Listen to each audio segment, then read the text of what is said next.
nabonye abadayimoni barenga nka miliyoni 10 bava mu gihugu cy'u Burundi. Abadayimoni bari bahambye mu nyanja cyangwa se mu biyaga, abadayimoni bari bahambye mu migezi, abadayimoni bari bari mu gisagara, mu murwa mukuru wa politike ndetse no mu murwa w'ubutunzi Bujumbura. Nabonye abadayimoni, iri ni itangazo ntangarije mu isi yose, iri ni itangazo mvuze, iri ni itangazo ntangaje, ubyumve cyangwa ubyihorere, ubyemere cyangwa ubyange, ni itangazo ntangaje Imana yambwiye ngo ritangaze ko igihugu cy'u Burundi umucunguzi wacyo, umurengezi wacyo, umuremyi wacyo Yesu Kristo ntaho yagiye, aracyariho, ntiyigeze akireka n'umunsi n'umwe. Ejo twagize ibibazo bya kamera, ubu butumwa sinaburangiza, ubu buhanuzi sinaburangiza. Nagira ngo rero Imana hari ubutumwa yari yampaye bwira ngo utangaze ko marayika ari gutanga akazi, utangaze ko CNDD-FDD manda yayo irangiye, utangaza ukwezi, utangaza umwaka, utangaza umunsi, utangaza abarinda Perezida Evariste Ndayishimiye nyene cyubahiro Sebarundi ko kurinda kwabo barindiye ubusa. Zingabo zirinde Evariste Ndayishimiye suko ze zidafite urukundo, zidafite ubushake, ariko murinda Imana yamaze kumukura mu maboko yayo, yamaze kumukura mu maboko yayo. No kuvuga CNDD-FDD, ibyiringiro, ibyishimikizo, ibintu byose yari yarubatse mu nyungu za gishetani cyangwa se zabo, ibyo bintu byose Imana yambwiye ngo bitangaze ko birangiye. Kandi ndabitangaza mbaya homboka. Ndabizi ko komenti za mbere imbonera kure muraza kuntuka, ariko ubuhanuzi Imana yampaye turabutangaza. Komenti za mbere zigeze muri 5 twandikirwa n'abantu bitwa imbonera kure, batubwira ngo nitureke guheza umugisha igihugu cy'u Burundi, ngo igihugu nitukihorere, ngo nitukihorere, donc nitukireke, tureke guhanura, tureke bo ubwabo, tureke bibe, bisubire, biyongeze, abene gihugu bapfa bagira bate, ibyo ntibibaraba. Ubwo rero natwe ngo dukwiye guceceka. Oya, Imana yavuze uravuga, kandi yivuze biraba, yategeka bigakomera. Muri ministeri zose zigize Repubulika y'u Burundi, ministeri zose mu butumwa mu bwumve, presidence yose ubu butumwa mu bwumve, murundi uri hanze, murundi urimo imbere, ntabwo turi kuguhenda ndajya ngo tuguterete, koko n'ubundi ubuhanuzi bwemerwa busohoye. Kandi ubuhanuzi umuntu arahanura nyenebwo umwami Yesu nyiri cyubahiro wadutumye akatugirira icyizere. Uyu niwe uhagararanye natwe ngo adutsindanishiriza, tuneshereze imigabo n'imigambi bya shitani. No kuvuga rero iyi ministeri irenze imwe, iyi presidence irenze imwe, Imana yabihinduye. Mwebwe mugiye gusimbuzwa abandi, mugiye gusimbuzwa abandi, unyumva utanyumva ntiwumve, nge wumva wantu, kuko Imana yambwe ngo nintangira itangazo kumpera y'isi Imana ikuye y'abarundi. Mu buraruko, mu buseruko no mu bumanuko abarundi baratashye kandi bagiye kubaka. Imana yambwe ngo igihe cyo gutambika kwanyu kirageze. Imana yambwe ngo igihe cyo gukura Evariste Ndayishimiye ni ntangaze ko kigeze. Yenda nasaze, nuko nyine twasaze duhora dusara, no kubwa Perezida Nkurunziza nari nasaze, kandi nawe narabimubwiye witwa Gakwaya, umuvuga butumwa umuhanuzi Gakwaya, nari nabimubwiye nti mu Burundi ugiye kwirukanwa, muri Garizo de Zame. Nari nabwiye Sostene, nabwiye nti Serukiza narose n'ubu mpamya ko yabyibuka.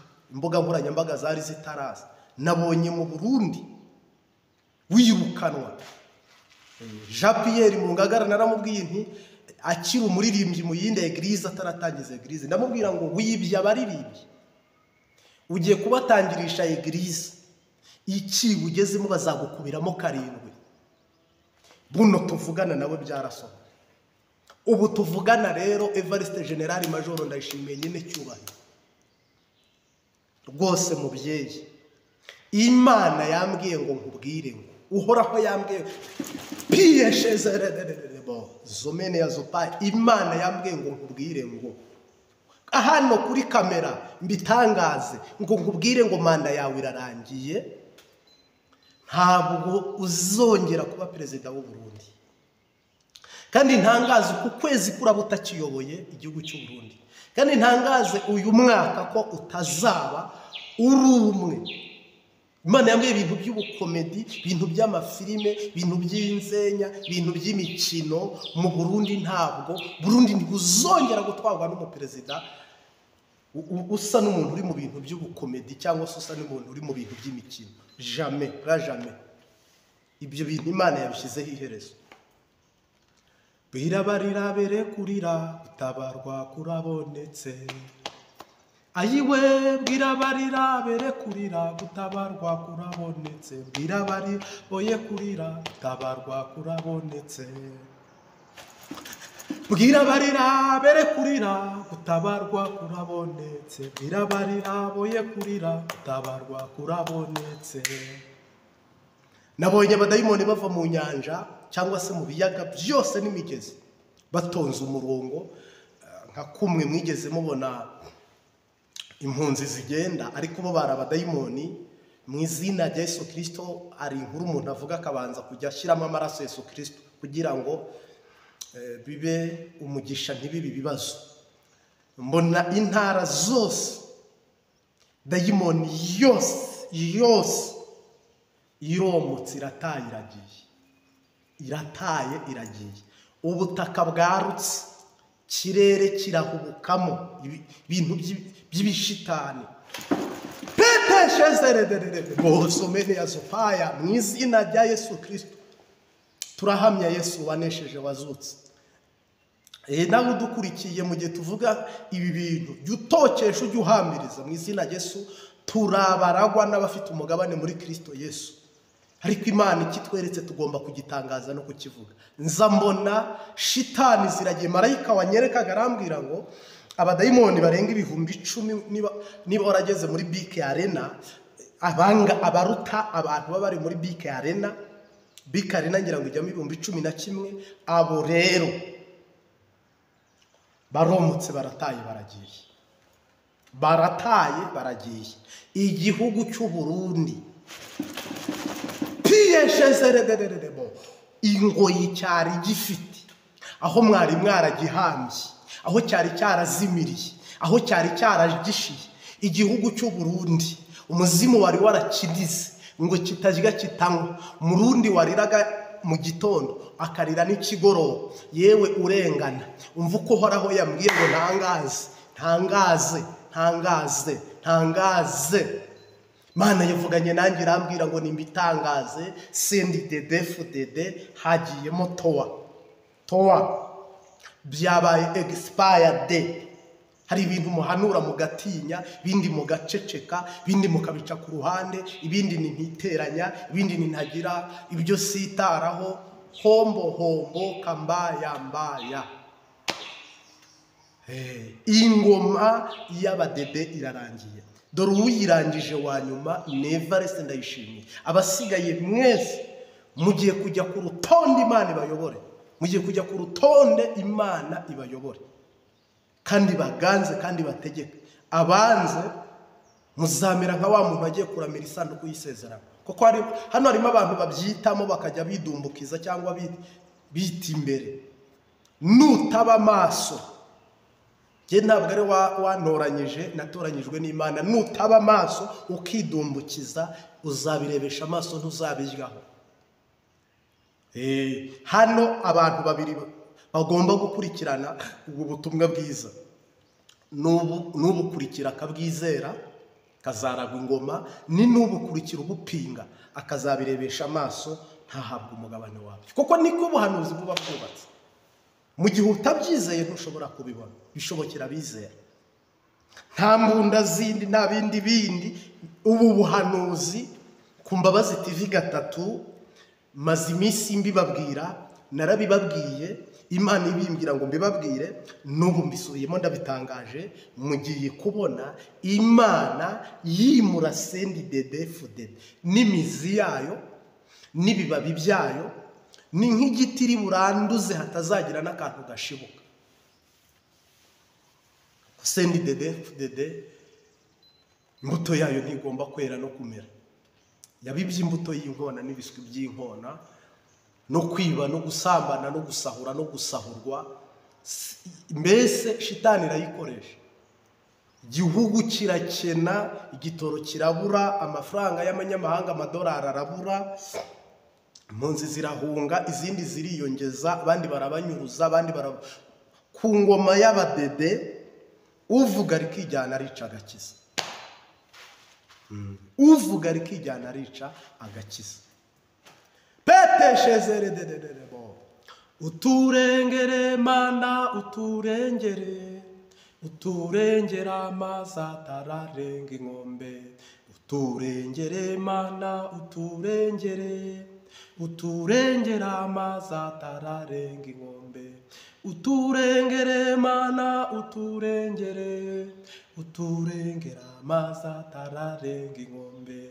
Uturengere Mana, uturengere, uturengera amazi atararenga inkombe.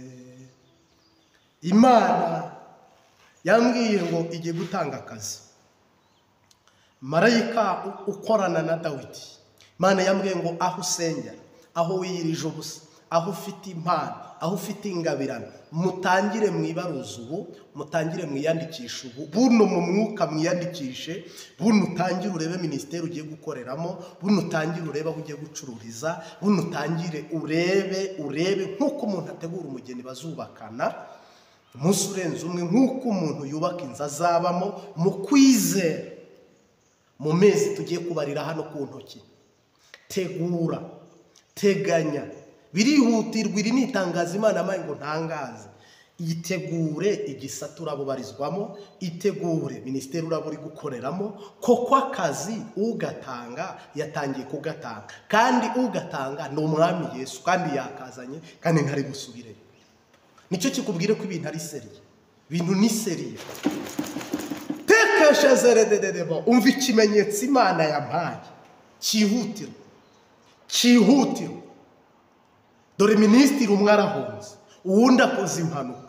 Ntabwo ari impanuka na kajugujugu, ni impanuka na V8 ikaguhirika mu musozi hejuru, kagurika ku musozi hejuru vuba bidatinze. Ibyo bintu mubimbaza.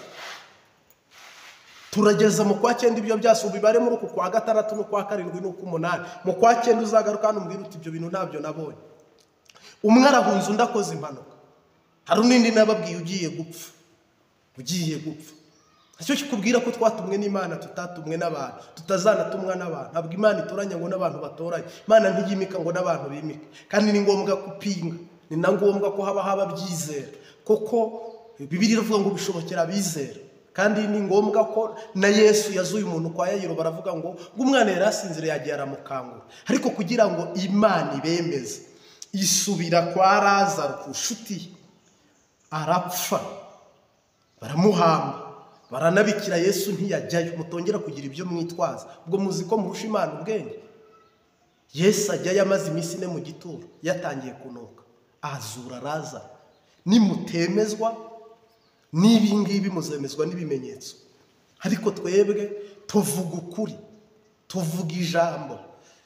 Tunagushimiye gukanda subscribe mu bana natwe, ugakora like, ugakora share.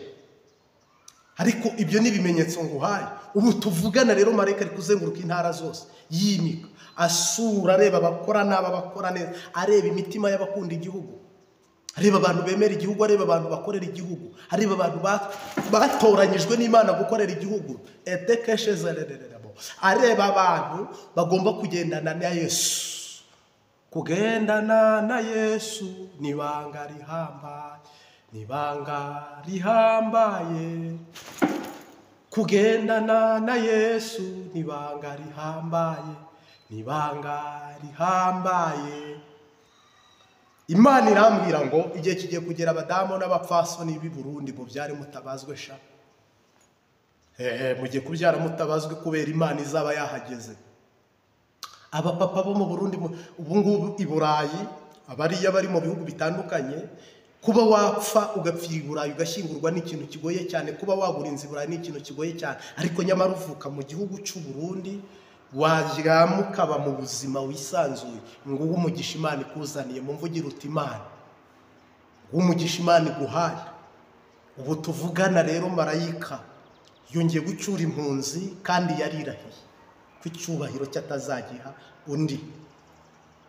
Bibagutwarisha igitugu bakagucundisha yikoba bakakugerageza, ubabwire ngo fite igihugu kikukiye, gifite independence, gifite ivu rizima, gifite amazi mazima, amafaranga y'amarundi azazamuka, agira agaciro ku buryo umugisha mwese muzajya muvuga uti hari umuhanuzi witwa Marite Habiyambere wabihanuye, aravuga ngo amafaranga y'amarundi azaza. Naho iby'ingoma byo hari n'abandi babihanuye, n'ibindi hari n'abandi babihanuye, ariko njye umwihariko, ngewe iyo Imana intumye umwihariko. Iyo uhoraho antumye umwihariko, Imana yantumye i Burundi 2013, senga imyaka 2, 2015 haba kudeta, mbwira Imana niba ari wowe wantumye sinzigera nirirwa mu nzu ngo ndare mu nzu. Aho nabaga ku Musaga mu ntangiro ubuhamya, umuntu wavuga ngo niriwe mu nzu kandi abanyarwanda barahigwaga, bavuga bagizwa byinshi ndetse n'ubu bacyagizwa ibindi, ariko je hoya genda umukozi w'Imana, mimi ko mtumishi wa Mungu, ko chombo cha Bwana. Haleluya. Mbwira Imana n'aba bajeni bari guturira amapine, ni wowe tugendana. Nizi Nyamiramabi n'abasoda n'imbonera kure, ni wowe tugendana. Kandi uko n'ukuri kumutakura narafashwe, mu Nyakabiga ndafatwa, ku Musaga ndafatwa, mu Kamenge ndafatwa, muri Mukaza hose ndafatwa, naha kwijabe. Ushaka kumbwira ko je nta Mana nabonye, ko ntahunze, nyamara abarundi benshi barahunze, abandi barishwe. Bamwe ngubu imiryango yarazimye, abandi ntibazi iriva n'irirenga, babuze n'ababo, ntibanashyinguwe n'ababo. Tubabwiye ngo pore mwihangane, ariko nakubwiraga ko Imana agiye abanye nanjye nubira cy'abana, nanjye nta kibuza abayuda gutabarwa, zabika zitabika turatabarwa mu byizero. Marayika arambwira rero ngo ubu ngubu ngi gutangira gutanga akazi, utangira itangazo. Wowe rero ahantu uri gusengera ku mugoroba biyandikishe, wowe uteganya kugira ibyo ukora, uteganya kugira ibyo utwerera, wowe uteganya kujya kubaka i Burundi, kubita akarago kawe, witegure gutaha. Haleluya. Itegure gusubira mu gihugu cyawe wowe ubishaka. Nutanabishaka, Yeremiya yaravuze ngo ndakubohoye, ntugume i Babuloni gumeyo, nunashaka ko dutaha dutahe, ariko nutanabyemera nabwo byihorera. Ibyo birangira uko ibyo bigenda. Uyu munsi wa none rero mwageze, twatumwe n'Imana ishobora byose, isumba byose. Kandi nta nubwo nicaye hano ngo unyemere ubyemere, sinanakubwiye ngo ku mbuga nkoranyambaga hari amacano menshi, TV menshi, imbuga nkoranyambaga ni byinshi. Ni wowe uhitamo aho ukirika. Wakumva ibintu ari sawa, twende. Wakumva ibintu bikubihiye, toka. Jewe icyo nzi cye, umurongo wanjye n'uyu, ubutumwa nahawe ndabuvuga kugeza busohoye. Mwirengagije ubwiza bw'igihugu cy'u Burundi. Aha nyine mubonye kibuze igitoro, mubonye Burundi bubuze ibyo kurya, mubonye Burundi amahera atakaye, mubonye Burundi amabuye yaho y'agaciro, utamenye iyo bayacukura ajya, ibikorwa byayo utamenye, amafaranga abasoda binjiza muri Kongo ntiwamenye iyo biva n'iyo bijya. Ubwo urumva neza Uburundi buciriyeho iteka. Ndabizi yenda harimo n'abanyarwanda bagira ishyari, njya mbabona nabo bambwira ngo uvuze ibyiza ku Burundi, ngo abarundi ubahanuriye umugisha, ubahanuriye amahoro, ngo batwanga. Umurundi utwanga ariyanga, n'umunyarwanda wanga abarundi ariyanga. Rwanda urundi Rwanda bakubitaga umurundi hakababara umunyarwanda, bakubita umunyarwanda hakarira umurundi. Hari igufa ryitwa umurundi twese cyabaye igihango abami bagirana, kandi na n'aya masaha biriho. Intara y'amajyepfo, mu majyepfo y'u Rwanda, ngira ngo uwo mugani murawuzi cyane, bavuga ngo bakubita umurundi hakarira umunyarwanda. Gihe rero ntabwo kindi muri kote y'Imana, ntabwo Burundi bunyanga, ntibwanga u Rwanda, ahubwo harimo ibintu mudahuza. Ubuse muri kurwana ku nyungu, ndi kurwana ku nyungu za Yesu. Amasezerano Imana avuze ko Burundi, yavuze ko Kigoma izagaruka, ivuga ko Uvira izagaruka. Imana yavuze ko Burundi buzatera imbere. Reka mbusengere, ntacyo butwange, ntacyo ndi mu murongo w'Imana. Hahirwa abapfa bapfira mu mwami, hahirwa abapfa bapfira muri Kristo Yesu bakanamwizera, kandi uwizera Uwiteka akamubera, hahirwa uwizera Uwiteka akamubera ubuhungiro. Turasoma mu izina rya Yesu Kristo amateraniro aratangiye y'ubuhanuzi n'ubutumwa bwiza. Turasoma mu gitabo cy'umuhanuzi Yesayi igice cya 43 uhereye ku murongo waho wa mbere. Haravuga ngo Abisiraheli bazacungurwa, ariko noneho Uwiteka wakuremye wowe Yakobo kandi akakubumba wowe Isiraheli aravuga ati, witinya kuko nagucunguye, naguhamagaye mu izina ryawe, uri uwanjye. Nunyura mu mazi nzaba ndi kumwe nawe, nuca no mu migezi ntizagutembana, nunyura mu muriro ntuzashya, kandi ibirimi byabo ntibizagufata, kuko ndi Uwiteka Imana yawe, uwera wa Isiraheli, umukiza wawe. Nagutangiriye Egiputa ho icungu, Etiyopiya ni Seba nahatanze ku bwawe, kuko wambereye inkoramutima kandi ukaba uwo kubahwa. Nanjye nkagukunda, nicyo kizatuma ntanga ingabo zigapfa ku bwawe, n'amahanga nkayatangira ubugingo bwawe. Ntutinye, ndi kumwe nawe, nzazana urubyaro rwawe ndukure iburasirazuba, nzagukoranya nkukure iburengerazuba. Ndaguhaye ikaze mu izina rya Yesu Kristo w'i Nazareti. Iri jambo mu butumwa bwiza Yesaya yanditse, turabonamo Yesaya wahanuraga avuga Yakobo, yavugaga Yakobo. Ubundi Yakobo bisobanuye izina ry'uburiganya. Yakobo ni mubi, ariko Yesaya ajya mu mwuka, yuzura mwuka wera, arahanura avuga ngo Yakobo mugaragu wanjye natoranyije, Yakobo mugaragu wanjye, Yakobo Yakobo Yakobo. Ngira ngo agarutsweho ibiheta n'ibiheta, uhoraho ahabwe icyubahiro. Umva uko Imana ivugana nawe. Nunyura mu birimi by'umuriro waka ntabwo uzashya, nunyura mu mazi menshi ntabwo azagutembana. Ni Uwiteka, ntawambanjirije nta n'uzamperuka. Ndavugamo imirongo mike, ariko uzagisome cyose. Umwami Imana yacu Nyiringabo ahabwe icyubahiro. Mungu asifiwe, jina la Bwana libarikiwe. Haleluya, haleluya. Ngira ngo muri ubu butumwa bwiza tugiye gutambutsa, icyitondero, haleluya, icyitondero, nagukunze urukundo ruhoraho. Ntanga Egiputa ku buzima bwawe, ntanga Etiyopiya ku buzima bwawe, ntanga Imana yatanze Yesu Kristo ku buzima bwacu. Ariko hano kera Imana yafataga amahanga, ubugingo bw'ayo mahanga bugashira ku bwawe cyangwa kubw'urukundo rwabo yakunze. Mungu asifiwe. Imana iravuga ngo sindobanura ku butoni ariko ndatoneje. Imana ishobora gutwara imugongo abantu, ariko abandi ikabatwara kwibera bakonga.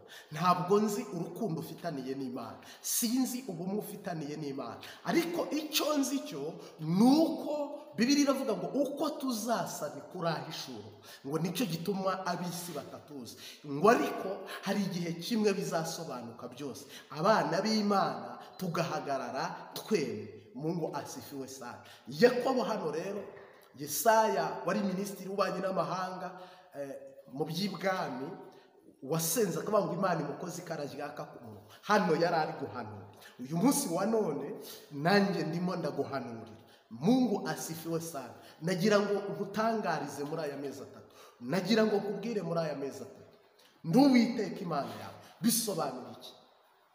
Imana yawe ntinanirwa, Imana yawe ntisinzira, Imana yawe ntitsindwa, Imana yawe ntibeshya, Imana yawe ntiyitiranya amazina, Imana yawe ntijajwa, Imana yawe ntibeshya. Ubu tuvugana, ijambo riri mu matwi yawe, ijambo riri mu bwenge bwawe, ijambo riri mu magufa yawe, wasanga nawe Imana yarakubwiye ngo nagukunze urukundo ruhoraho, nkukuruzi neza ndakwiyegereza. Aho uzanyura hose nzaba ndi kumwe nawe. Imana yiteguye kugendana nawe. Nubwo abarozi bazi kuri wenyine uri kugendana n'Imana, nubwo iyi ndwara kwibasirika bizi kuri kugenda wenyine uri kugendana n'Imana, nunyura aho uzanyura hose nzaba ndi kumwe nawe. Nunyura no mu rupfu nzaba ndi kumwe nawe. Nunyura mu barozi nzaba ndi kumwe nawe. Nunyura mu bukire nzaba ndi kumwe nawe. Nunyura i Samariya, nunyura i Yudaya, nunyura ku mpera z'isi, urugendo rwo kugendana n'Imana, urugendo rwo kuvugana n'Imana, intambwe zo gukorana n'Imana. Hano Imana iri kubwira Yakobo, imubwira ngo nduwiteka Imana yawe nagukunze urukundo ruhoraho, ntabwo ari ururangira, ntabwo rufite garanti. Aho uzanyura hose nzaba ndi kumwe nawe. Ntutinye, ntucike ivutu, ntukuke umutima, koko nduwiteka Imana yawe nzajya nkuramiza ukuboko kwanjye kw'iburyo, kandi nzatanga ingabo nyinshi zipfe ku bwawe. Nunyura mu birimi by'umuriro ntabwo uzashya, nunyura mu mazi menshi ntabwo azagutembana, kandi nzaba ndi kumwe nawe. Ni kuwiteka Imana nyiringabo yari iri gusezeranira Yakobo. Uyu munsi Yakobo mu buryo bw'umubiri yarapfuye, ariko mu buryo bw'abera hari aho adutegerereje. Mu buryo bw'ibibazo Yakobo hari aho adurindiriye. Nagira ngo rero tuganire mu izina rya Yesu Kristo. Imana iri kuvugana nawe, ntabwo iri ubu muri icyo gishingwe. Ni wowe Yakobo ubu ndi kuvugana nawe, ni wowe Yakobo ndi guhanurira. Ese witeguye kugendana n'Imana? Ese nubwo uri kunyura mu muriro, umuriro ni iki? Kunyuzwa mu muriro ni iki? Saduraka na Abedenego na Mishake babataye mu itanura ry'umuriro. Uyu munsi y'Imana ivuze ngo umuntu ari kugenda mu muriro, bisobanuye iki?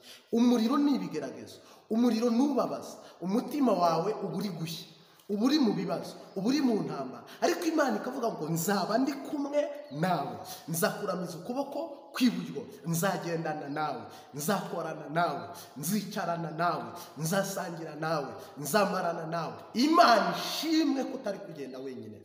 Perezida agira abo bagendana mu rugendo rwe bagasikirita ubuzima bwe, minisita nuko, n'undi muntu uwo ari wese ukorera Imana nuko. Uyu munsi wa none rero nzaba ndi kumwe nawe. Nunyura mu birimi by'umuriro waka ntabwo uzashya. Aho uzanyura hose nzaba ndi kumwe nawe. Mungu asifiwe sana. Uyu munsi wa none rero mwisi uru rugendo Imana yabwiraga Yakobo, mwisi tubona iby'isi bishushanya iby'ijuru. Buriya mwisi ntabwo ubona ingabo zikurinze, ariko iyo twitegereje inzego z'umutekano, iyo zirinze abategetsi, iyo zirinze igihugu, iyo zirinze ikirere, buriya umuntu ararinzwe ku rwego rwo hejuru ntashobora kukubwira. Umuntu ararinzwe n'ingabo nyinshi.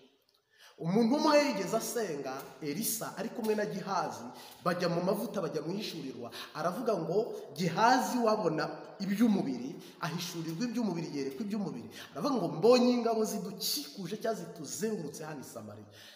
Umukozi w'Imana Elisa aravuga ngo Imana ihwejesha amaso yawe ubona uburinzi bw'Imana. Ngo akibona uburinzi bw'Imana ararema, aratekana, abona ingabo zikubiye inshuro wadashobora kubara zibarinze. Haleluya.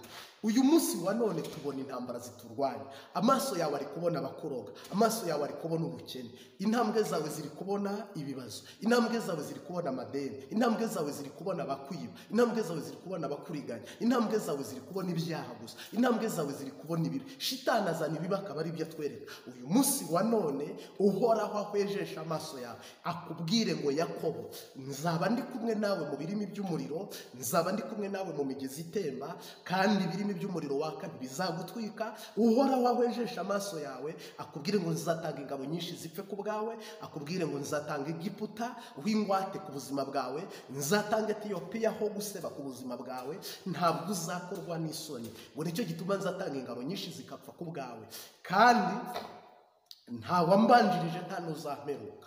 Uzamenya, uzitegereza, uzareba, uzabona, uzumva ko ari njye Imana isezeranye igasoza. Ni ukuvuga iyi Mana ya Isiraheli niyo ifite ubushobozi bw'ibindi kukubwira ikabisohoza, ukabirebesha amaso, noneho ukamenya Imana ya Isiraheli n'agakiza k'Imana ya Isiraheli ko atari injajwa, ko atari imperengatanya, ko atari Imana mu izina Yesu Kristo yitiranya amazina. Niyo mpamvu rero amaso yawe ahindukirire kureba ibyiza. Nawe uri umwe mu bantu bacungerewe cyane, uri umwe mu bantu barinzwe cyane. Muri wowe uri inzu y'Imana, muri wowe uri urusengero rw'Imana, muri wowe uri umuhanuzi, muri wowe uri umuririmbyi, muri wowe uri umupasitoro, muri wowe uri umushumba, muri wowe uri umudiyakoni, muri wowe uri umwigisha. Ntabwo ubusa impano ikurimo ivuga ibyiza, nubwo hari febrese ye, hari kote y'intege nke, nubwo wambaye inyama n'amaraso, ariko mu izina rya Yesu, nubwo uyu mwaka waba uri mu ntege nke, ariko umwaka warangiye warakijijwe, nubwo uyu mwaka waba ari w'ibibazo, ariko mu izina Yesu Kristo umwaka watambutse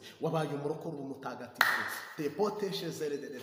Haleluya. Nubwo buno uri mu ntambara usohora ururimi bikanga, nubwo buno bigucanga, nubwo buno bigoye, nubwo buno biruhije, nubwo buno byanga, ariko uhoraho umuremyi Imana yawe iravugana nawe iri jambo, iravugana nawe aya magambo ngo ndi Uwiteka Imana yawe idatinya kunyura mu muriro. Nubwo wowe uhatinya, nubwo n'abandi bawugucanira, nubwo n'abandi bakwereka ko uwo muriro uzagutwika ndetse n'amagufa agashya, ariko Imana yiteguye kunyuranamo nawe, gukandagiramo nawe, kandi uzasohoka nta n'umusatsi wo ku mutwe ukunutseho. Buriya umuriro n'uwujyanamo n'Imana. Niyo mpamvu iki kigeragezo urabajya nk'urya ubugari, aba banaki, ibi biteye ubwoba, ibi biruhije, ibi bigoye, nagira ngo wizere Imana koko ibi byose ugiye kubimira bunguri, ugiye kubirya bunguri, mu izina rya Yesu Kristo umwami n'umucunguzi waducunguye. Niyo mpamvu ubu tuvugana,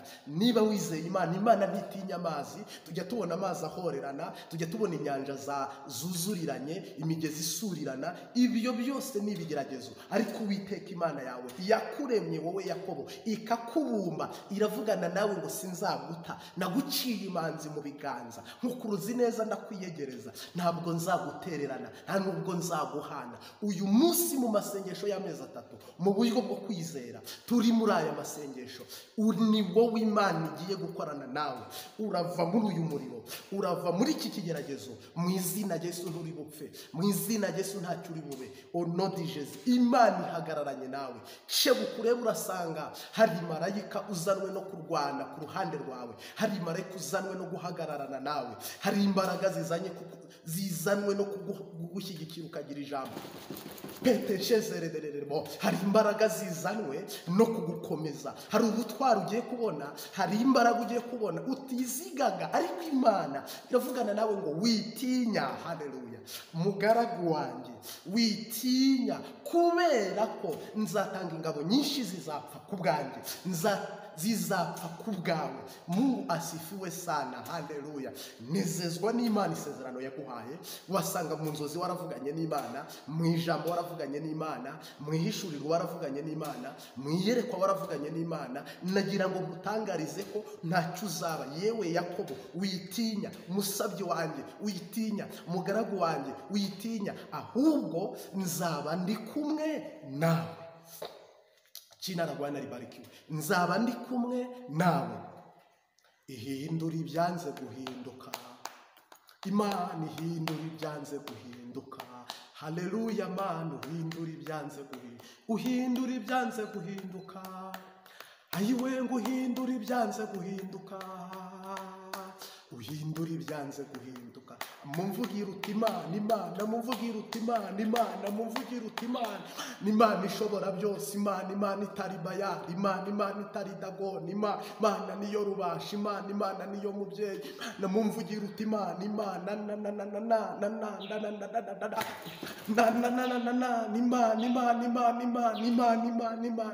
Imana marayika avugana nanjye arambwira ngo itegereze intara zose, dore abadayimoni barahunze, dore abadayimoni barahunze muri iki gihugu, dore umuyaga, dore agashururu, dore umuyaga serwakira, agashururu, mbona umuyaga w'umuriro, mbona umuyaga w'umuriro uri gukubita mu ntara, uhereye za Matana, za Ruyugi, zaka, izi ntara zose, mbona intara zose umuyaga urahushye. Imana irambwira ngo itegereze urebe abadayimoni, kirankaratekeye, kirankaragiye, kirankarahambiriye.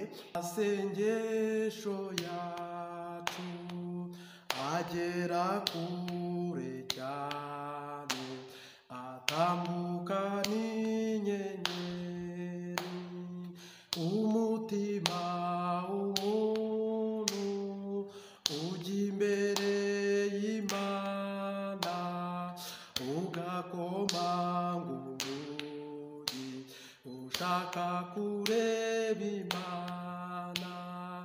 Umutima w'umuntu ujya imbere y'Imana, ugakomanga urugi ushaka kureba Imana.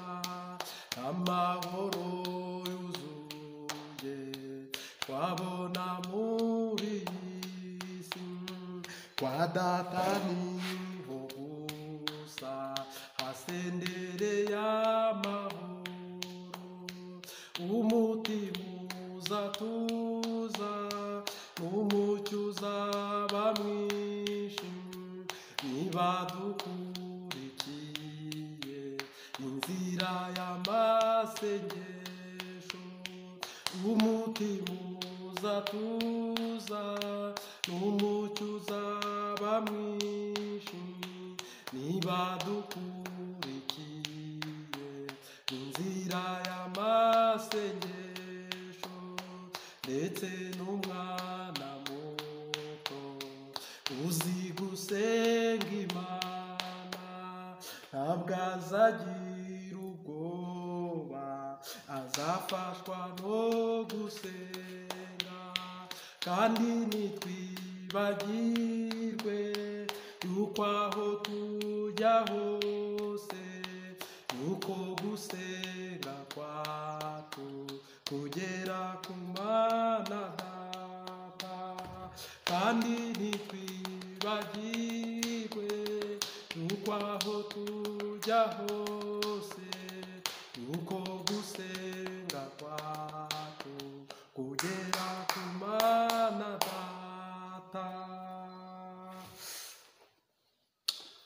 Ndaguhaye ikaze mu izina rya Yesu Kristo mu masengesho turimo y'amezi 3, by'umwihariko tunakomerezaho igice cy'ejo cyasigaye tubabwira ubutumwa Imana yari yaduhaye ku gihugu cy'u Burundi.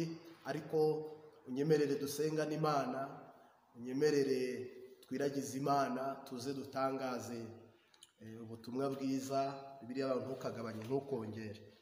Turagushimiye Mwami Yesu, ntabe twahubwa izina ryawe rihabwa icyubahiro.